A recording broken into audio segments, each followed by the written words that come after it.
Hello दोस्तों, देखिए which of the following graph represents the variation of resistivity rho with temperature T for copper.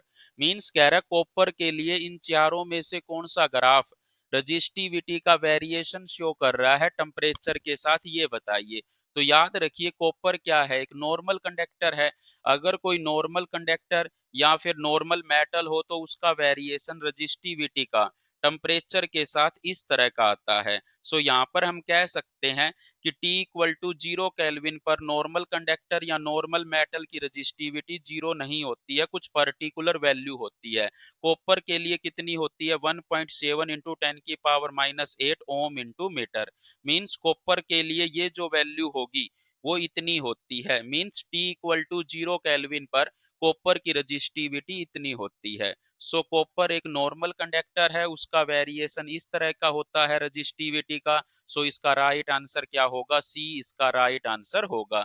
लेकिन हमें semi conductor, insulator और super conductor के लिए भी पता होना चाहिए। सो सुपर कंडक्टर के लिए रजिस्टिविटी का वेरिएशन टेम्परेचर के साथ इस तरह का होता है।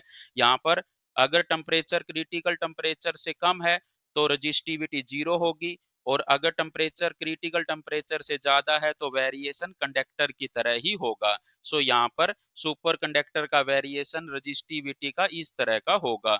यहाँ पर टीसी क्या है? क्रिटिकल टेम्परेचर है। क्रिटिकल टेम्परेचर की वैल्यू मरकरी के लिए 4.2 केल्विन होती है, एल्यूमिनियम के लिए 1.2 केल्विन होती है, लेड के लिए 7.2 केल्विन होती है। लेकिन अगर हम सेमी कंडक्टर और इंसुलेटर की बात करें तो ये वेरिएशन इंसुलेटर का होता है, ये वेरिएशन सेमीकंडक्टर का होता है।